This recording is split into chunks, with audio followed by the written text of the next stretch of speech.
Let's talk about our experiences with the Murders at Karlov Manor pre-release. I went down to my local game store this weekend and did the Murders at Karlov Manor pre-release, and it was a blast. All my opponents were really gracious and fun to play with.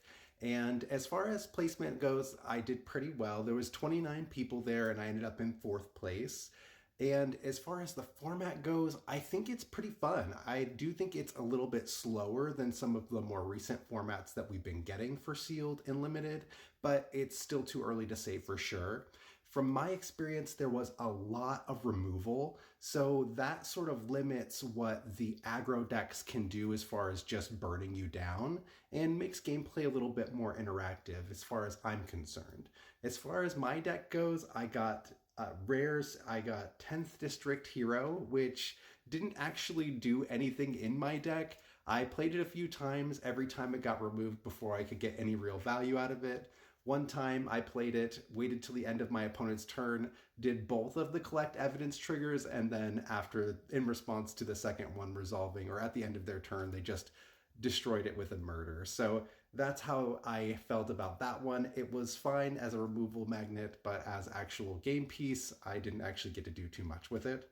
My other playable rare in my colors for Orzhov was Barbed Servitor, which turned out to be very, very strong and limited. It's very difficult for your opponents to deal with you gaining an extra card in your hand every turn, and they cannot block it. So I think the card advantage definitely outweighs the life loss that you get in Limited, especially since the format is a little bit slower than what we're used to.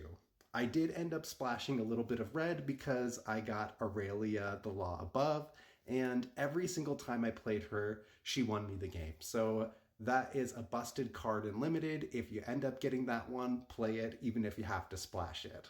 As far as the bulk of the deck goes, we ended up with these Whisper Drinker vampires. These are really good. They let you sort of delay the game and then come back from the aggro starts that your opponents have by gaining some life, because it does give itself lifelink along with the rest of your 2 or less power creatures, which I'm sure you'll probably have a bunch of. And I ended up with 2 of those, and the Sanguine Savior, we got 1 of these. This is a common, but I only got 1 of him. And this is really good. 3 mana, 2/1 flying lifelink, and it's got the disguise stuff. It's just excellent.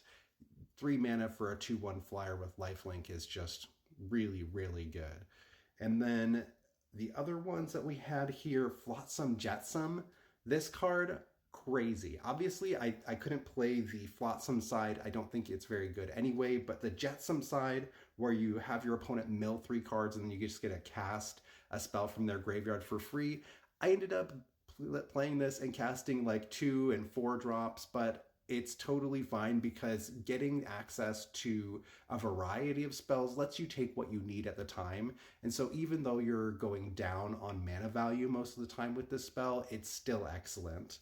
And Push Pull, this one, very, very strong. Just being able to push to destroy an tapped creature. Just remember that it's sorcery speed. I had a couple people try to do that at instant speed on me, and that doesn't work. And then the pull side of it is also excellent. Grabbing 2 things and attacking in it closed out the game for me a couple times, and I saw it close out the game for some other people that were playing around me as well. This card is really strong. As far as commons go, the rest of them were just kind of medium, had a bunch of removal. The one common that really impressed me besides the Sanguine Vampire was the Hazda Vigilante. This card is really excellent. It's just a common 5 mana 4/4, but when it enters the battlefield or attacks, you put a +1/+1 counter on target creature with you control with power 2 or less. And that ended up just being backbreaking for my opponents. And a 4/4 is surprisingly sturdy in this format because there's not a lot of big power. That sums up my experience. I'd love to hear from all of you about how your pre-release went.